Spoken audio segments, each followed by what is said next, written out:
10 ans de passion, je vais me permettre de remonter un petit peu avant, parce que 10 ans de passion, c'est l'objet d'un bouquin que vous présentez, qui est sorti dans une maison d'édition que vous connaissez bien, puisque Oui. vous l'avez créé dans un but associatif, dans un but d'économie sociale et solidaire.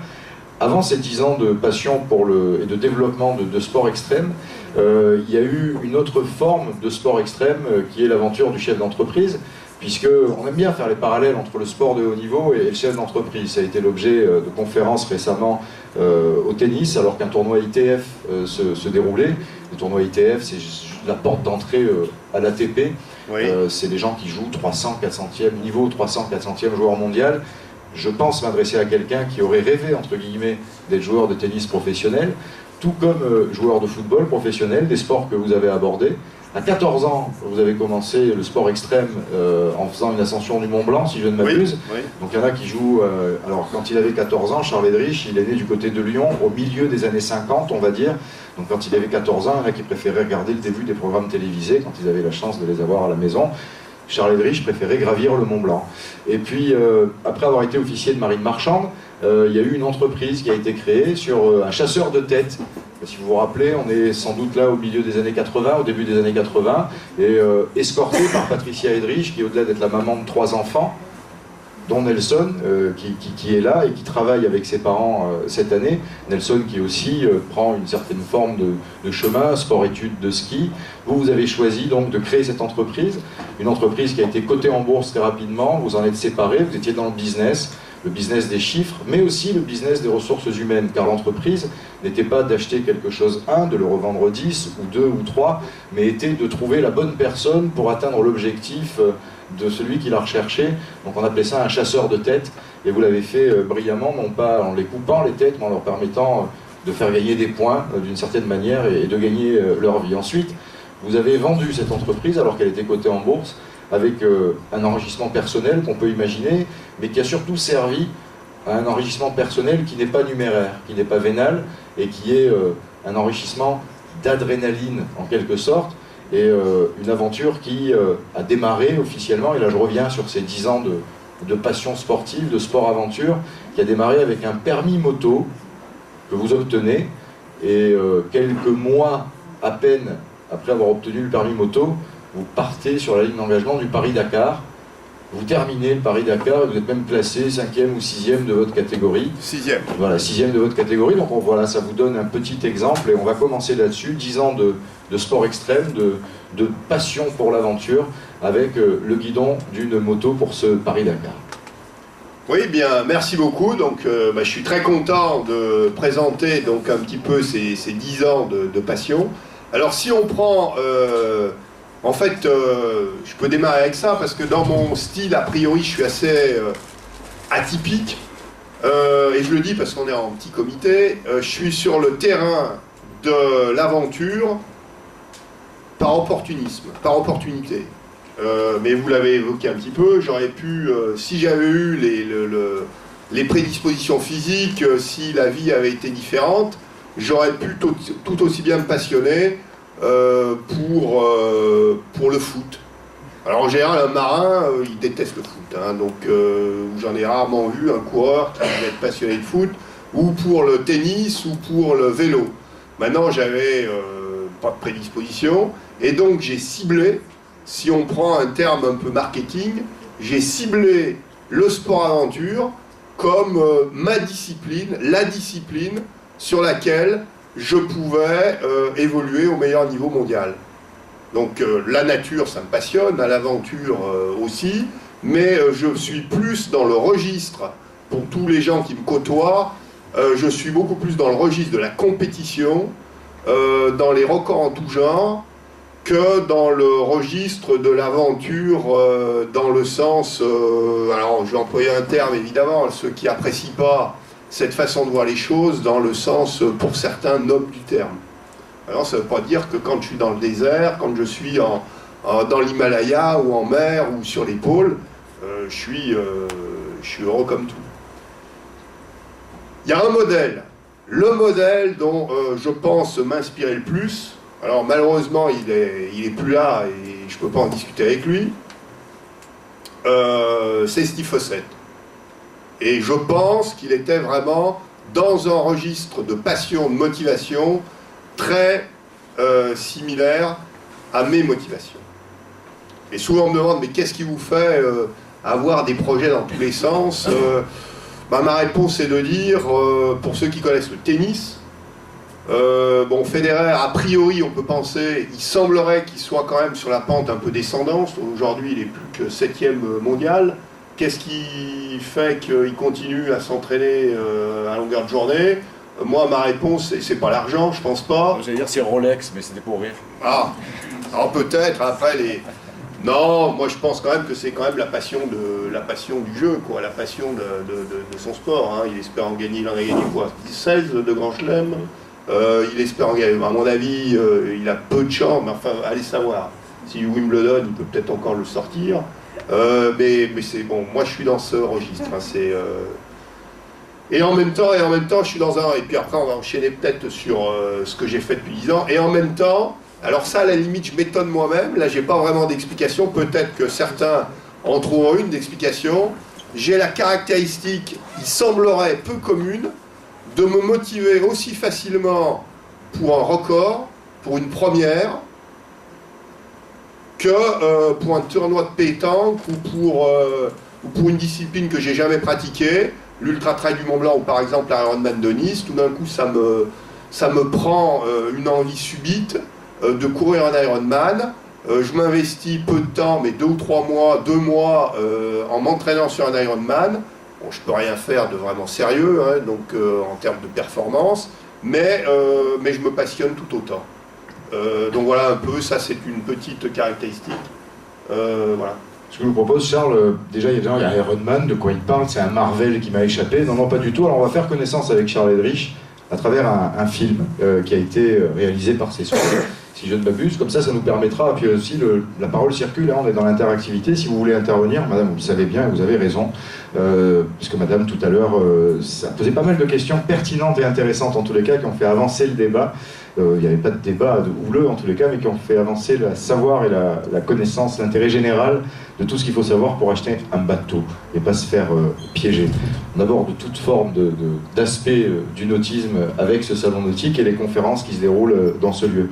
On y va, Nelson, on envoie, on appuie sur entrée et ça devrait démarrer. Non, j'ai pas dû appuyer sur le bon bouton en fait. Hein.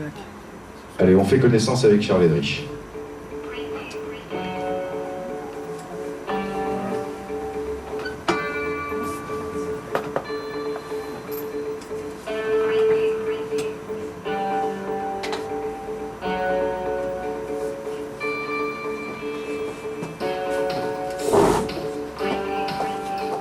Bon, la mer, j'avais une expérience. Au départ, je suis officier de marine marchande. Mais la voile, par contre, non.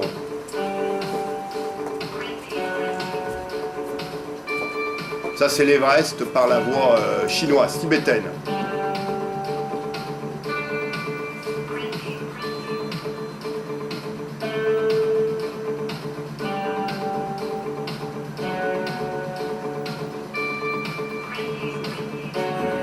Alors sur l'Everest par exemple, bon, ça reste quelque chose d'extrêmement difficile, extrêmement engagé. Je suis mais c'est pas une première, je suis, je crois, le 29e Français à monter au sommet.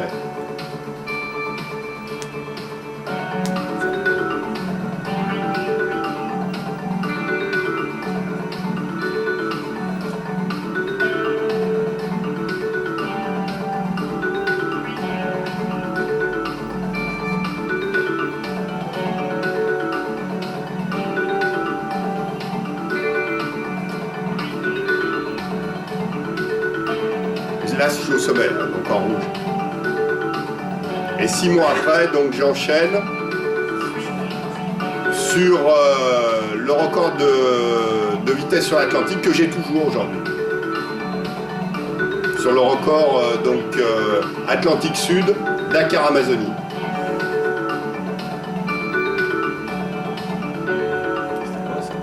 Ça c'est, bon, je mangeais avec poisson volant et là c'est l'arrivée, c'est vraiment, je suis en train de me filmer. Là c'est une expédition en Antarctique, donc en kite ski. Kite ski, donc c'est des voiles de kite. appliquées au terrain antarctique. Ce qui permet, quand le vent est là, de pouvoir parcourir des distances très grandes, impossibles à parcourir évidemment avec simplement des peaux de phoque.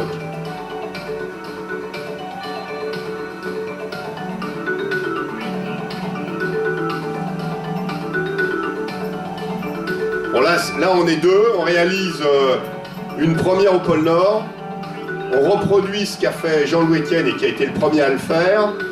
On le reproduit en faisant la traversée pôle Nord de Groenland sans aucun ravitaillement.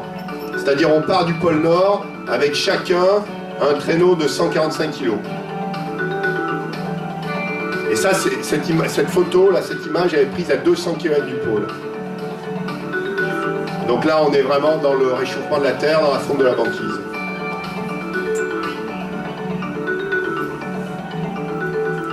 Après, ce sont des expéditions, là, on a mené 3 ou 4 en Afghanistan.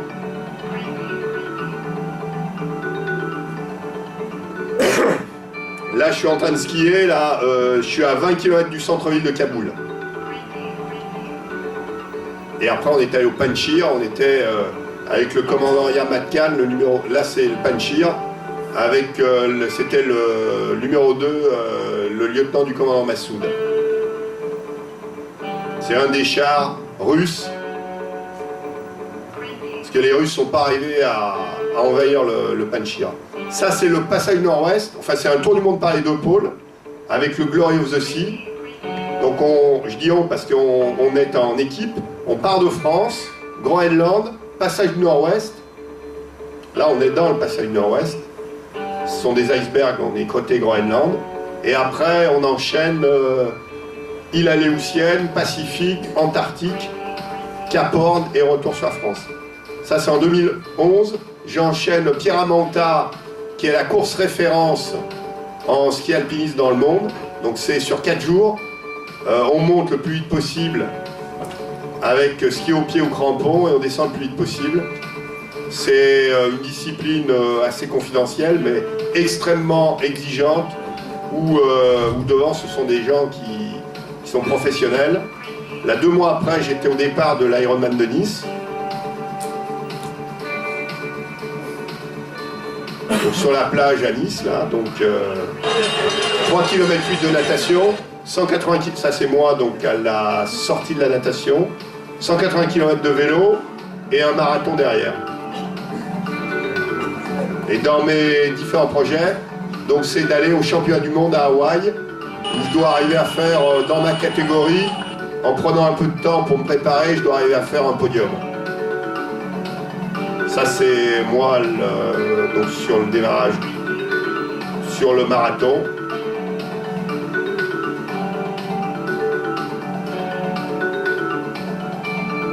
C'est quand on aime la compétition, bon, pour moi la compétition elle est belle quand on gagne, mais elle est, suivant son niveau, elle est aussi extraordinaire. Là c'est l'Ultra Trail du Mont Blanc, donc c'est extrêmement exigeant comme course, c'est 170 km l'édition que j'ai faite en 2011, 10 000 mètres de dénivelé positif autour du Mont Blanc. Donc c'est aussi, si on prend l'UTMB, ne serait-ce que terminer, c'est fantastique.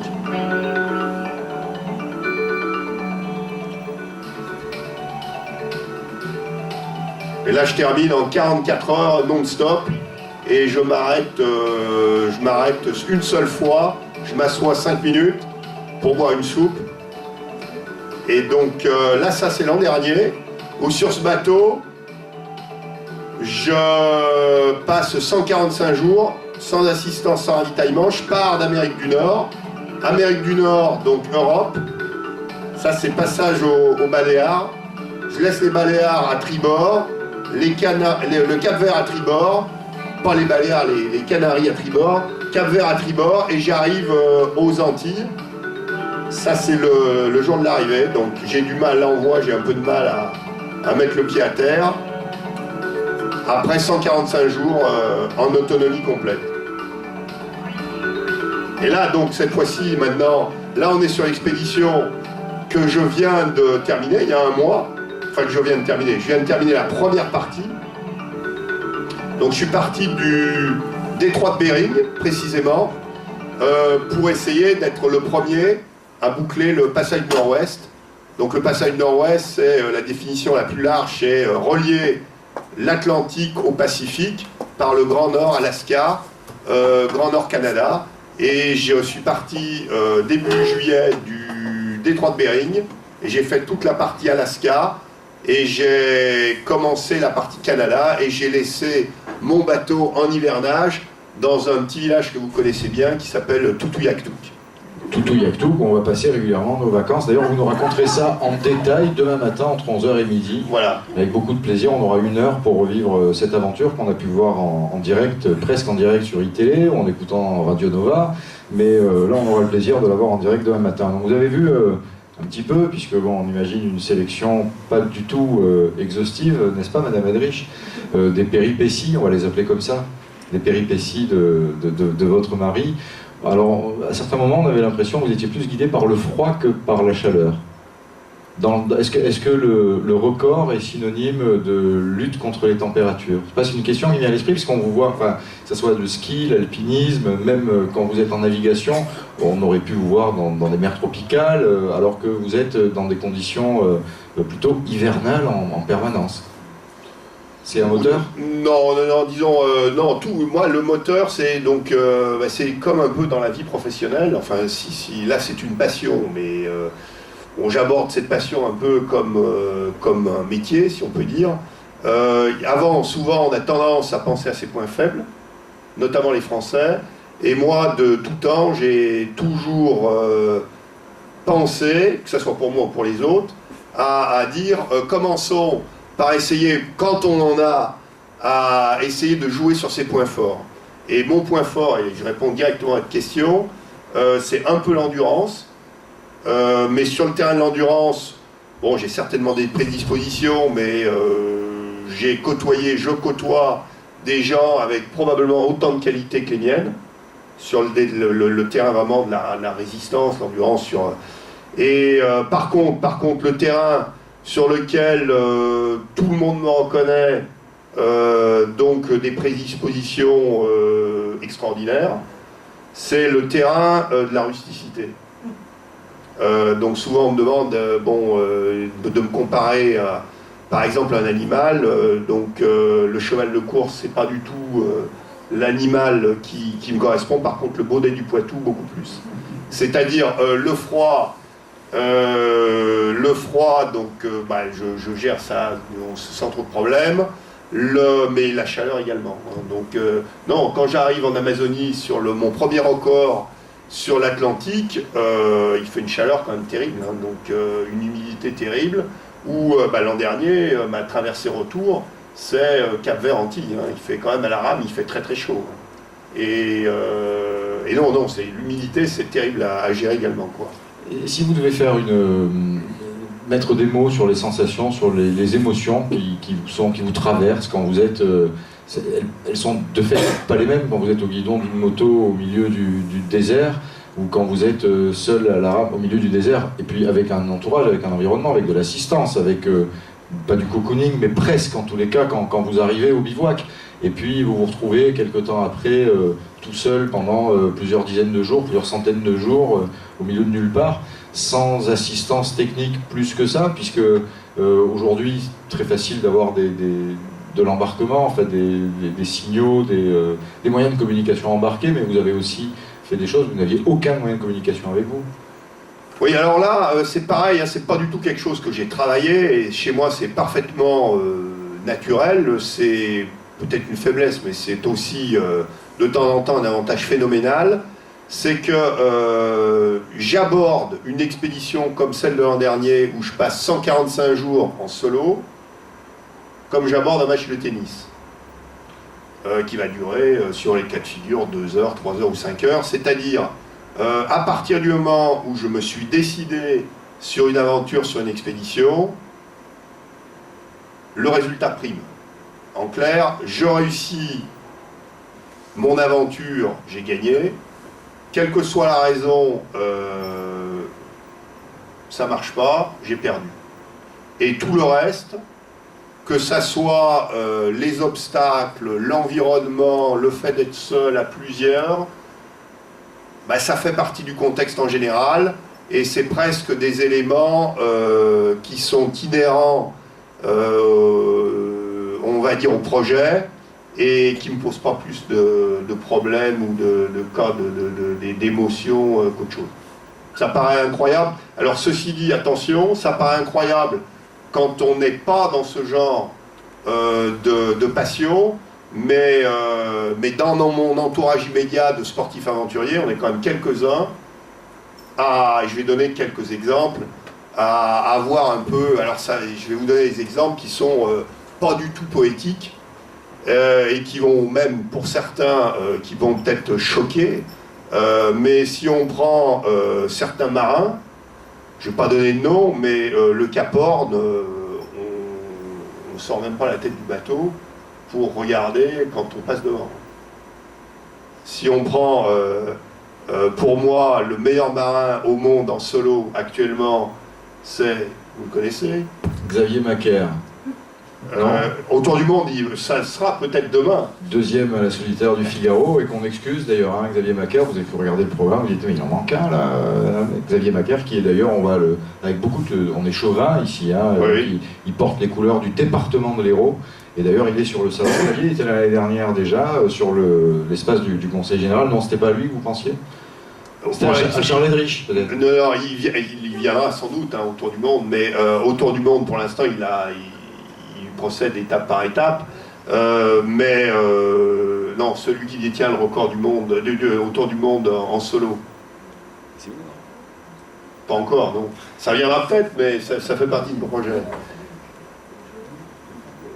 Non, en solo, en multi, donc on va faire un quiz. Le concurrent de Coville. Bon, il y a forcément des gens qui connaissent, donc... On va faire un quiz avec un verre de plus que les autres tout à l'heure à l'apéro, à gagner. Ouais, vous voyez? Non, en solo. Canas. En solo, non, il l'a pas fait en solo. Il a le record en équipage. En solo multi, ils sont pas à 36 actuellement, il y a Coville et puis un autre. Voilà. Francis Joyon. Bon, Francis Joyon, quand il passe le Cap Horn, ça m'étonnerait qu'il prenne des photos du Cap Horn ou qu'il regarde même ce qui se passe, quoi. Donc il est vraiment... et on est quand même plusieurs. On est vraiment dans le... On va dire dans l'objectif, si on est sur un record, si on est sur une première, d'arriver au bout de la chose. Non, c'est Francis Joyon. Hein. Francis Joyon, il a tous les records actuellement. Il a le record autour du monde, il a le record de l'Atlantique, il a la route de la solitaire, et je pense que même sur le tour du monde en solo, il en a sous le pied. Donc, quand on voit Respectons la Terre, c'est vous qui l'avez créé, Respectons la Terre, c'est bien plus qu'une association, hein, vous avez un organe de communication, une maison d'édition, vous avez d'ailleurs sorti 2 bouquins, si je ne m'abuse, celui que vous présentez ici, 10 ans de sport passion. Pour ce qui me concerne, voilà. Hein, mais il y en a d'autres. Il y en a d'autres, oui. Une maison d'édition active, parlez-nous un petit peu, non seulement de la maison d'édition, mais aussi Respectons la Terre, on a l'impression que c'est un concept. Alors, disons, notre positionnement, c'est de dire, aujourd'hui, il y a pas mal de publics, par exemple les collèges, ou si vous, aujourd'hui je fais de plus en plus de présentations dans des collèges en zone un peu sensible, si vous leur parlez écologie, d'une façon même très scientifique, très organisée, l'écoute, même quel que soit votre charisme, votre personnalité, l'écoute elle n'est pas là. C'est même pas la peine. Bon. Si vous arrivez, comme c'est notre cas, moi ou d'autres sportifs aventuriers dans l'association, avec des images extraordinaires, par exemple, on en a vu sur le pôle Nord, où on a des images prises à 200 km du pôle Nord, et on met en avant qu'il y a encore une dizaine d'années, c'était totalement pris par les glaces. Là, il est très très facile d'arriver à avoir un peu d'attention, un peu d'intérêt. Donc, notre discours, c'est de dire, il y a moyen de sensibiliser tout un tas de gens qui ne le seraient pas avec d'autres façons de procéder. Et puis on s'aperçoit aussi, et moi j'en fais partie, bon, j'étais pas un sauvage, il y a encore, par rapport à l'aspect pollution, environnement, développement durable, mais et d'ailleurs le meilleur exemple, c'est que j'ai démarré avec le Dakar moto, qui aujourd'hui, en tout cas en France, même si c'est un sport pleine nature, et même si on en est beaucoup, et en termes de bilan carbone, il faut savoir, ça c'est un exemple que j'aime bien donner, mon bilan carbone sur mon tour du monde pendant le Vendée Globe est plus mauvais que mon bilan carbone sur le Dakar moto. Bah, le problème, c'est que les bateaux du Vendée Globe, carbone ni d'abeille, on ne peut pas recycler, hein, c'est 8 tonnes de déchets. Et puis aujourd'hui, ça s'améliore, mais quand je pars sur le Tour du Monde pendant le Vendée Globe, je pars avec 500 litres de gasoil. Sur le Dakar moto, quand on fait du motocross, quand on a dépensé sur un terrain un plein, c'est-à-dire 7-8 litres dans la journée, c'est le maximum. Donc, bon, c'est une image épouvantable. Mais une fois que j'ai dit ça, quand on est sur des sports pleine nature, je connais personne, et moi le premier, qui au bout d'un moment se sentent pas quand même concernés par la pollution, par l'environnement, ou par ce qu'on peut voir vraiment sur le terrain. Par exemple, ceux qui aiment le bateau, quand on parle de la Croatie, je ne sais pas si certains y sont allés, c'est fantastique. Mais il y a une pollution visible. Je ne parle même pas de ce qu'on peut prendre dans les prélèvements. On peut pas, quand on est vraiment confronté à ce qui se passe, on ne peut pas quand même avoir un ressenti et se dire qu'il faut quand même faire attention. Même sans aller jusqu'en Croatie, hein, si on prend dans la baie de Cannes, tout simplement dans les Alpes-Maritimes, vous prenez juste au niveau du port de Cannes et du Palm Beach, vous avez une petite rivière de plastique à 5 mètres en dessous du niveau de la mer, juste là, à Cannes, voilà. Et qui sait si, on remarque ici, non, c'est sûr. D'ailleurs, la conférence qui a précédé nous a prouvé le contraire, parce qu'il y a des gens qui œuvrent depuis des décennies sur la sauvegarde du patrimoine marin, mais sans aller même jusqu'en Croatie, mais en France, et à quelques centaines de kilomètres d'ici, pour pas dire quelques dizaines même, à vol d'oiseau, il y a des mers de pollution déjà présentes. Ah oui. Donc voilà, donc l'idée c'est de dire, sur le fait d'avoir une approche, on va dire, pour sensibiliser tout type de public à travers des photos, des images et ce qu'on voit vraiment sur le terrain, parce qu'il y a aussi des tas de zones où aujourd'hui, par exemple, l'expédition qu'on réalise au pôle Nord, elle date de 2009. Mais depuis 2009, il n'y a plus aucune expédition vraiment d'envergure réussie sur le pôle Nord. Donc ça permet aussi de voir concrètement ce qui se passe sur le terrain. Même ma dernière expédition, sur laquelle le passage du Nord-Ouest, il y a 10 ans, c'était même pas la peine d'y songer à la rame. Donc là, on est vraiment en plein dans l'achauffement de la Terre. Sur une expédition comme celle de l'Antarctique, comment vous faites par rapport aux animaux? Parce que vous êtes dans un territoire complètement sauvage, donc on se dit qu'en mer, le risque, ça va être les baleines, mais quand vous avez... Alors on ne va pas non plus tout dévoiler sur ce que vous avez fait, là, le passage du... Alors Antarctique, ça risque rien, il n'y a pas d'animaux. D'accord, il n'y a pas de vie. Non, Arctique par contre. Ouais. Arctique, c'est d'où je viens là, donc c'est... Alors là par contre... On en parlera demain. Là j'étais... Là, de toutes les expéditions que j'ai pu faire, je n'ai jamais eu... j'ai jamais été autant en contact avec les animaux. Un véritable aquarium géant. Des ours blancs, des baleines, des phoques, des morses, des orques, des belugas, des rennes, des bœufs musqués, il y a des animaux partout. Donc. Quand on regarde le déroulé de ce qui nous est offert là, on voit quand même que le Dakar en moto, on revient sur le bilan carbone, tout ça, enfin voilà, mais le sport mécanique s'est arrêté là, finalement. Il s'est arrêté là, puisque après, quand on déroule très simplement, on regarde, après la ressource principale et l'élément moteur sont les éléments ou les ressources corporelles exclusivement. Il n'y a plus de moteurs qui ont été accompagnateurs de vos performances et autres records. Vous avez laissé tomber le moteur en démarrant cette décennie de sport-aventure. Oui, alors bon, c'est vrai, mais ceci dit, bon, moi je suis passionné de moto, enfin de moto tout-terrain, je ne vais pas relier, certains me disent qu'il faut oublier cette période, je ne vais pas oublier cette période. Donc, Et puis il y a une certaine, malgré tout, il y a une certaine hypocrisie. Quand je vais à l'Everest, j'y vais pas en marchant, hein, donc Katmandou, je prends l'avion. Donc, et maintenant, il faut qu'il y ait une contribution. L'avion, effectivement, il consomme de moins en moins. Mais c'est sûr que tout ce que je peux faire, de toute façon, on voit d'ailleurs, hein, pourquoi je suis passé à la moto alors que je roulais en voiture 10 fois plus fort. Moi, ce qui me passionne, c'est la dimension physique des choses. Oui, c'est peut-être sans doute pour ça aussi qu'après vous avez ce que je disais, c'est votre ressource humaine qui est mise à profit beaucoup plus qu'une ressource mécanique ou que les éléments. Les éléments vous accompagnent dans une recherche de performance personnelle. Voilà, et oui, effectivement, et donc la dimension physique dans un contexte d'éléments naturels. Donc le vent, le froid, le chaud, le sable, le désert, voilà. Et d'ailleurs, on peut dire que, pourtant je suis officier de marine marchande, donc normalement, tout ce qui est technique devrait m'intéresser, mais ça ne m'intéresse pas. Donc je vais m'adapter à un certain niveau de technique. Par exemple, il faut savoir que les 60 pieds open, c'est très technique aujourd'hui. Il y a de la communication, des asservissements, des automatismes. Bon, pour moi, c'est des contraintes.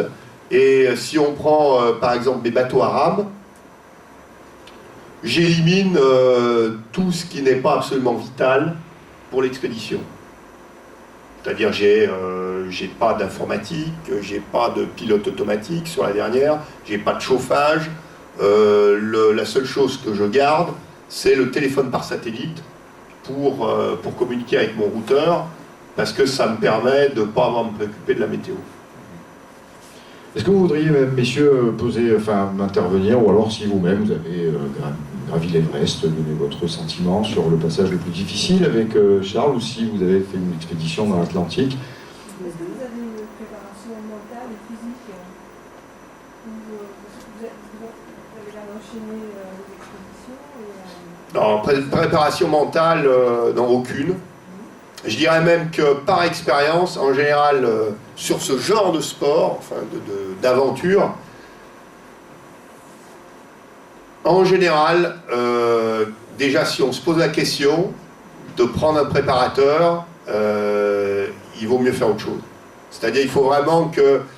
C'est tellement engagé, c'est tellement difficile, il y a tellement de risques, il y a tellement d'aléas, qu'il faut quand même que ça soit une caractéristique de sa personnalité au départ.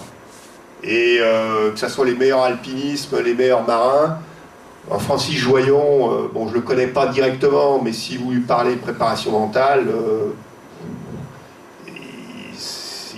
ça ne correspond pas du tout. Chez lui, c'est naturel. Je parle plus personnel, Non, aucune. Je dirais même que dans mon cas, et donc Nelson qui était avec moi au départ, j'ai ce tempérament qui est un avantage phénoménal, mais qui est aussi une faiblesse. C'est que 5 minutes avant l'expédition, à Wells, par exemple, si j'ai pas si j'ai pas un entourage autour de moi,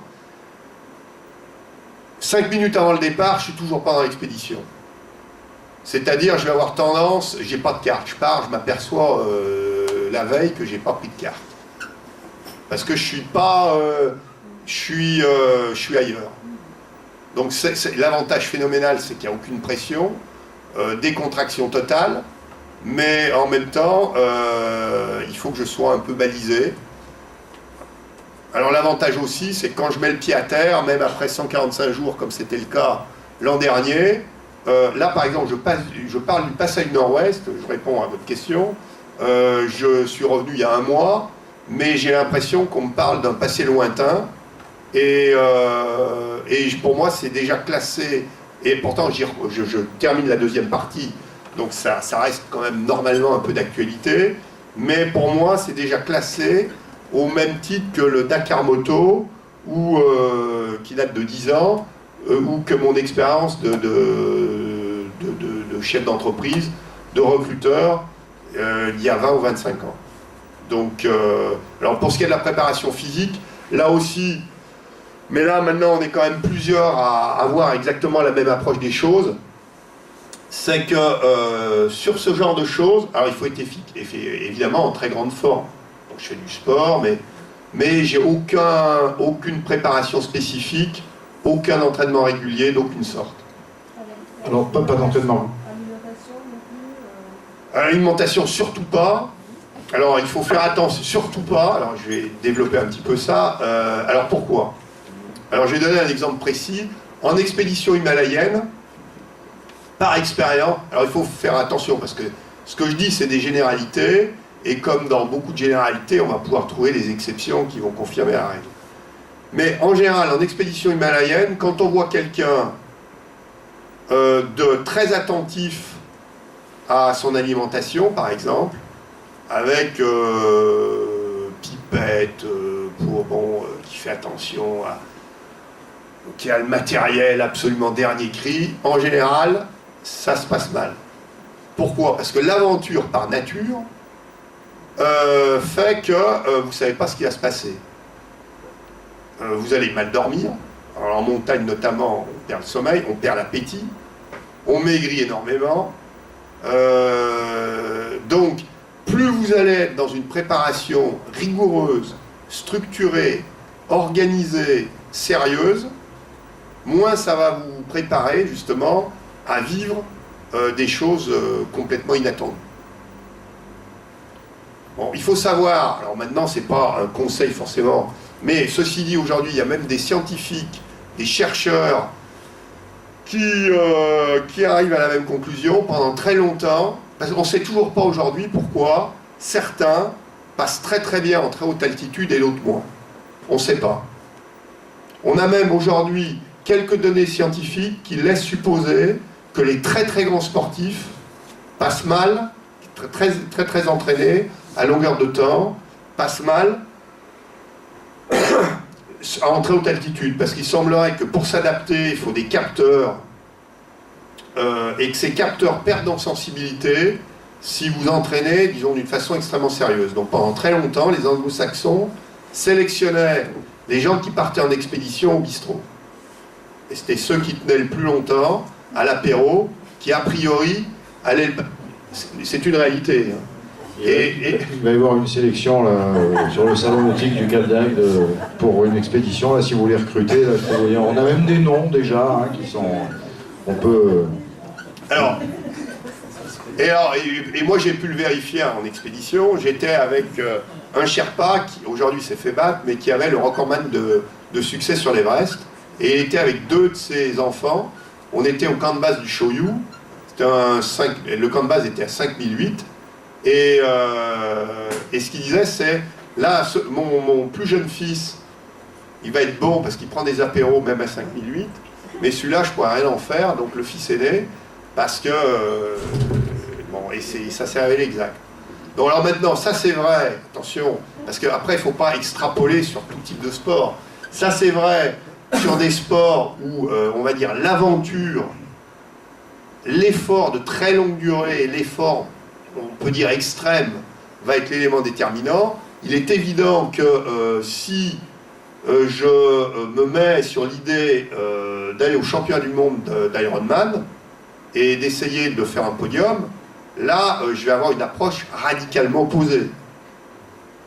Parce qu'il va falloir que, d'abord, je choisisse un poids vraiment optimum pour ce qui est de mes caractéristiques, pour essayer de performer à mon meilleur niveau. Il va falloir être extrêmement régulier, etc. Mais sur une expédition comme le passage de Nord-Ouest à la rame, c'est tellement dur qu'à la limite, j'ai plus de chances de faire une erreur en partant trop entraîné que pas assez. J'ai plus de chances de faire une erreur en partant trop sec que pas assez.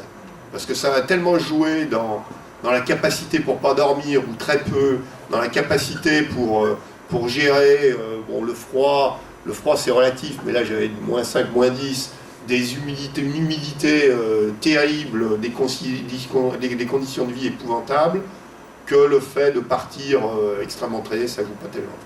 Et puis en plus, je m'aperçois autour de moi que les gens qui s'entraînent d'une façon très structurée par exemple le footing, la plupart du temps, il y a un moment où il se lasse. C'est-à-dire, l'entraînement devient, entre guillemets, une forme de contrainte, une discipline qui finit par les lasser. Alors, pour garder de la fraîcheur, pour garder de la motivation, eh bien, il faut... bon, après, il faut que ça s'adapte, évidemment, à son tempérament, à sa propre personnalité, mais il faut toujours privilégier, on va dire, l'envie et le plaisir. Par exemple, là, je me suis mis dans la tête de passer 2e série, alors que j'ai très peu joué au tennis, parce qu'évidemment, de jouer au tennis, alors peut-être qu'il y a des coureurs, hein, donc parmi vous, à pied, mais le tennis, c'est quand même plus rigolo que d'aller faire des footings. Et le footing, en fait, je m'y suis mis quand j'étais à la marine marchande, parce que dans la marine marchande, il y en avait quand même, il y avait quelques-uns faisaient du sport. En général, c'était du sport dans des salles de muscu, et ça, j'ai jamais accroché. Donc, dans la marine marchande, et là, je passais parce que j'étais à peu près le seul, je courais sur les pontons des bateaux, enfin, pas sur les bateaux. Donc. Et parce que je trouvais ça un peu plus marrant que d'aller faire du sport en salle de muscu.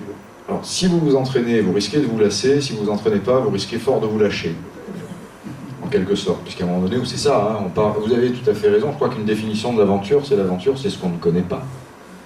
Oui, donc, oui. On ne peut pas préparer, enfin, par définition, on ne peut pas préparer ce qu'on ne connaît pas, puisque justement, la manière aussi d'abordé. Mais c'est vrai que la pertinence de la question de Marie, puisqu'il y a, on imagine un sportif s'entraîner. Mais vous êtes revenu, à un moment donné, j'ai failli vous interrompre en disant c'est quand même pas possible, vous ne fassiez pas d'entraînement du tout, vous n'avez pas d'hygiène de vie, mais vous êtes revenu en disant que quand vous allez vous préparer pour quelque chose de défini, un Ironman par exemple, pas le choix. Vous allez prendre le vélo, faire des kilomètres, vous allez vous allez nager, parce que c'est pas dans la nature de chacun de pouvoir nager 20 bornes, 28 km à la nage, non, c'est ça? Non, c'est 3 km 8. Ah pardon, 3 km, enfin même 3 km 8, hein, c'est pas dans la portée de tout le monde de dire allez on se jette à l'eau, on nage et puis on n'aura pas de crampes, enfin voilà, ça paraissait un petit peu improbable.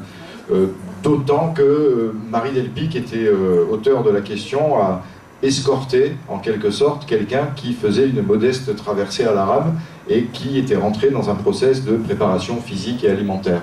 Donc voilà, je ne vais pas tout dévoiler non plus. Ah, tiens, ça c'est incroyable, c'est quand même assez incroyable, puisque voilà donc l'homme dont... voilà, c'est quand même assez incroyable. Donc Marie, donc cette question était d'autant plus pertinente qu'elle a escorté Pierre Weiss, qui est là, voilà. Bonjour.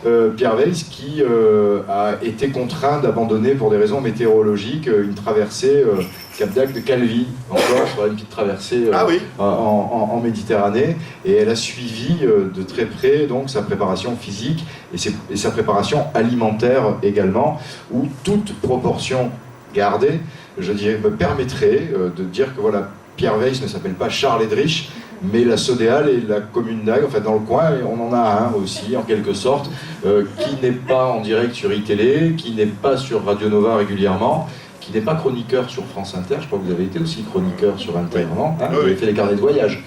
Donc Pierre ne fait pas ça, mais en tous les cas vient de faire quelques prouesses sur un raid moto, et lui est assez mécanique aussi, mais bon, prof de karaté, enfin voilà, chacun...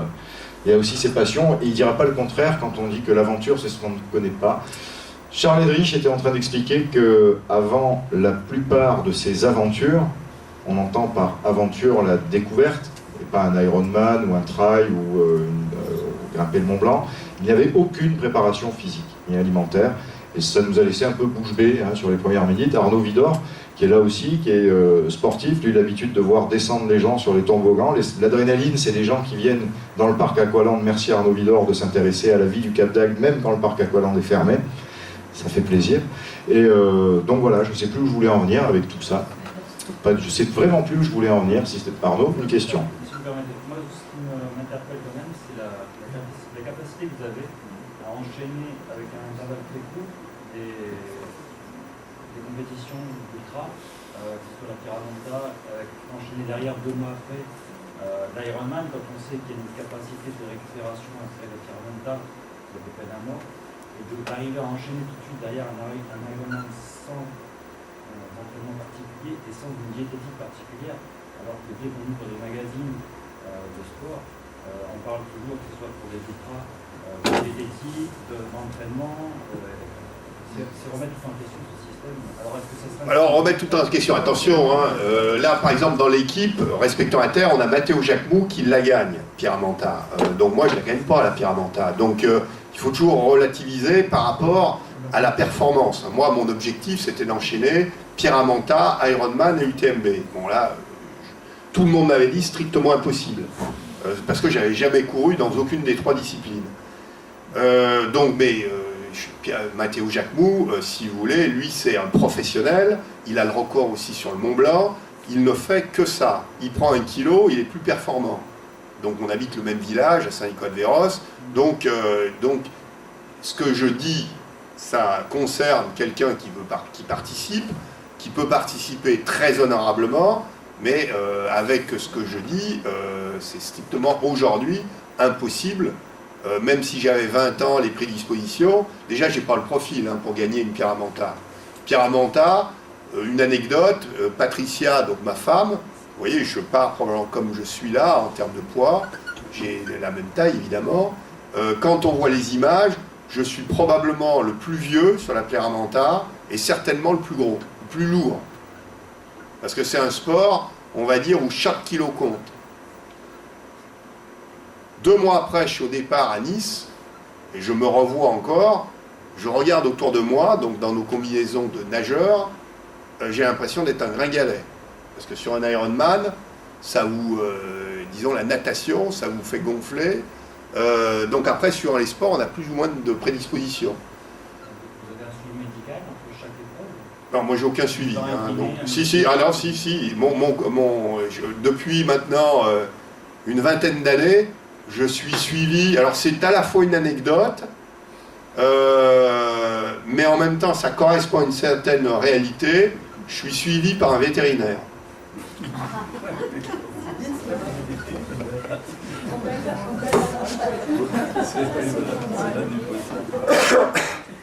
C'est vrai que les vétérinaires... Non, mais c'est une réalité. Alors l'histoire, mais c'est bon, c'est une plaisanterie, mais c'est il se trouve que mon beau-frère est vétérinaire, et donc bon, on a pris l'habitude, et c'est lui que j'appelle quand il y a un souci, mais non, j'ai jamais fait le moindre même test ou quoi que ce soit. J'ai fait une fois un test d'effort, c'était obligatoire pour le Vendée Globe.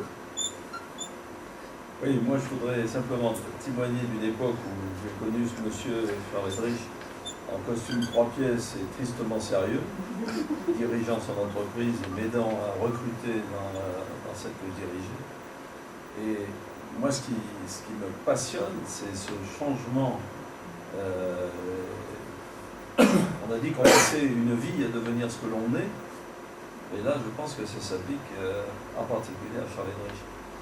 Alors, ce que j'en ai connu, c'est quelqu'un d'extrêmement, comment dirais-je, tendu sur ce qu'il faisait, capable d'accélération dans sa motivation et dans son énergie, et aussi de lâcher prise, me semble-t-il, cette alternance d'arriver à se mobiliser de façon extrêmement rapide et une fulgurance, mais d'être capable également de lâcher prise à certains moments. Ce qui fait que les préparations pour lui sont peut-être moins importantes que pour d'autres, pour des préparations physiques. Pourquoi? Parce que si j'ai aperçu dans ma vie qu'à intelligence égale, ce qui faisait la différence, c'était évidemment mental, et que la gouvernance de tout son être est mentale, et que sa force vient de là, me semble-t-il. Alors ça, c'est l'un du Poitou sûrement, mais c'est le côté, il mériterait d'être suédois, ce garçon. Ouais, j'ai fréquenté des Suédois une partie de ma vie. Ce côté, cette rusticité, cette proximité de la nature, d'une nature qu'on arrive à acclimater sans faire d'efforts particuliers. Je trouve que... Alors ça c'est formidable, parce que moi j'ai rêvé de ces ruptures, de cette rupture de vie. Et j'ai jamais eu le courage de faire ça. Alors, l'aspect ensuite exploit physique est tout à fait remarquable, mais l'aspect rupture de vie me paraît au moins aussi remarquable. Donc j'ai vécu cette période-là, dans les années 2000. Et ensuite, de proche en proche, j'ai vu ses exploits. Je suis complètement admiratif d'une part, mais confondu par la possibilité qu'un être humain arrive à faire ça, à cette mobilisation, pas gamin. Vous avez 45 quand je démarre. Voilà, ça c'est fabuleux. Enfin, si Ça je c'est peux- absolument fabuleux. si je peux me permettre, 45 quand il démarre, mais à 14 ans, il grimpait le Mont Blanc quand même. Hein. Alors ça j'avais oublié, oui. Non, c'est vrai. Je pense qu'il avait aussi oublié sur ce coup-là, mais c'est vrai que vous avez évoqué à plusieurs reprises des prédispositions sur la génétique, déjà. Oui. Puisque bon, oui. vous savez, enfin, voilà, on n'est pas tous, les hommes naissent libres et égaux en droit, juste après ils se démerdent. Et ça c'est une chose, mais c'est vrai qu'on n'est pas tous égaux. Ah non, Voilà, vous êtes tous des frères et sœurs. Enfin voilà, on n'est pas tous faits de la même manière. Et vous avez 3 garçons d'ailleurs. Est-ce que ces 3 garçons sont sur le même format, on va dire long et mince, ou est-ce qu'ils ont une génétique particulière? Si j'en crois le physique de Nelson, il est plutôt long et costaud. Nelson, c'est un descendeur, Oui, voilà. donc en ski alpin, donc bon, non, mais il n'a pas du tout le même gabarit que nous, donc naturellement. Et bien envie de demander à Madame Edrich, à Patricia, parce que au-delà d'être Madame Edrich, il m'a semblé comprendre que Patricia a connu Charles il y a un peu plus de 25 ans maintenant, à peu près, un peu plus sur la période officielle, hein, bien sûr. Hein. Vous l'avez, je vais me permettre de dire, accompagné, escorté, peut-être aussi guidé, d'une certaine manière, avec on place des guides et puis on laisse cheminer à l'intérieur des guides. Hein, sur la création, quand il était officier de marine marchande, vous l'avez attendu là, on ose imaginer, quand il a créé l'entreprise dont parlait monsieur, vous étiez chef d'entreprise, vous avez fait appel à ses services puisque vous avez besoin de recrutement. Et visiblement c'est quelque chose de sympathique puisque vous avez pu développer votre entreprise avec les bons éléments qu'il vous a trouvés et vous gardez aujourd'hui une sympathie personnelle pour le chef d'entreprise qu'il était. Oui. Peut-être que si votre boîte elle avait été cotée en bourse, vous auriez pu faire ça vous aussi. Oui. Je comprends pas, mais quand même. Madame Edrich, après, quand vous devenez la femme d'un aventurier des temps modernes, d'un aventurier tout simplement, comment vous vivez c'est-à-dire que vous l'aidez à s'éloigner un peu plus, à prendre des risques un peu plus hauts, un peu plus grands, un peu plus forts. Vous l'aidez à vous rester un peu plus seul, un peu plus angoissé ou pas. Il y a les moyens de communication.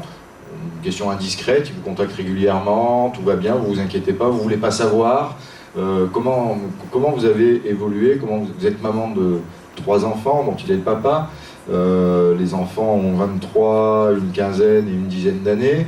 Quand on regarde le parcours sportif, on ose imaginer que quand il est dans le Groenland, il n'a pas vraiment l'opportunité de savoir si ça s'est bien passé à l'école aujourd'hui. Comment vous donnez-nous des éléments de... Alors, au départ, on travaille ensemble, donc déjà on apprend à faire pas mal de choses. Maintenant, c'est quelqu'un qui a un esprit d'entreprise extrêmement développé. Et pour moi, l'aventure, c'est la continuité d'un esprit d'entreprise permanent.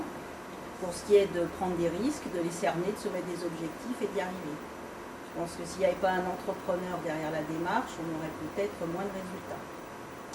Ensuite, l'aider, je ne l'ai pas vraiment aidé. Maintenant, l'élément important pour une femme dans ce domaine-là, c'est de ne pas mettre bâton dans les roues. Donc, je ne l'ai pas freiné. Ça, c'est certain. L'idée, peut-être pas. Quand il faut marcher, on est tout seul, on met un pied devant l'autre. On ne fait pas la place du voisin.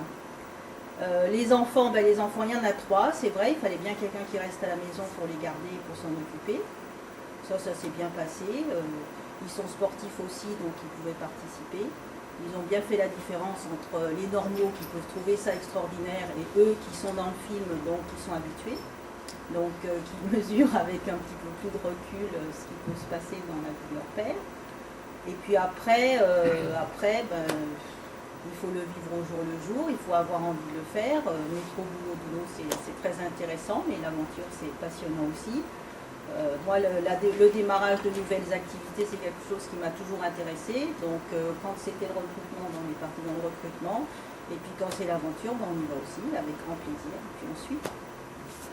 Nelson, 23 ans, skieur, déjà, il y a eu des sports-études derrière, donc on va dire ce qu'a fait papa. Je crois que le sport, c'était du sport loisir, de haut niveau, certes, par vos capacités physiques et votre envie, mais ça restait, vous n'avez jamais été professionnel.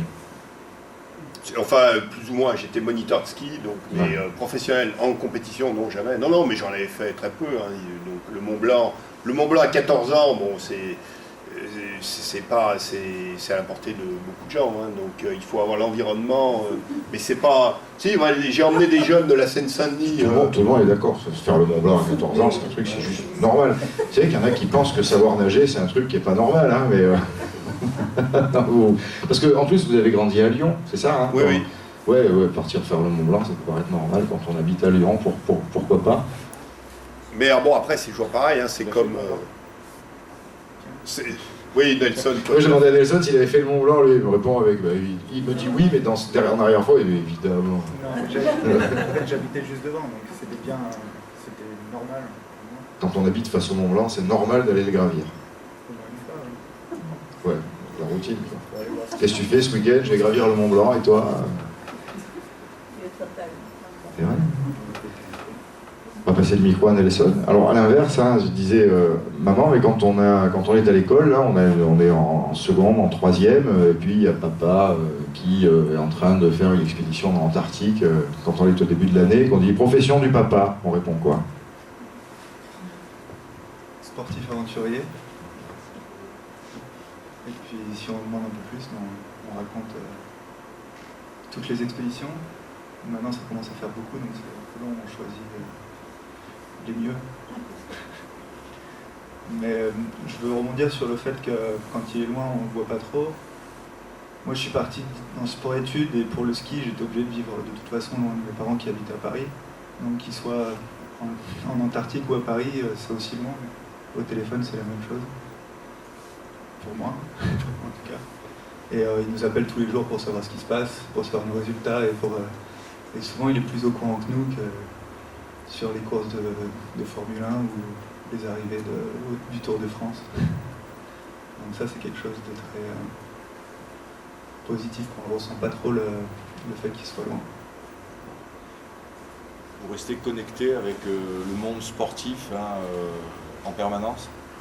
À vrai dire, tout m'intéresse, hein. Donc bon, par contre, j'ai toujours fait ça, hein. Donc je suis à peu près tout, hein. Que ce soit du tournoi de pétanque, tout m'intéresse. Donc bon, ça c'est et vraiment dans mon style pour l'instant. Pour ceux qui connaissent, les marins, j'en connais pas un qui suit le foot avec beaucoup d'intérêt, mais les montagnards c'est la même chose.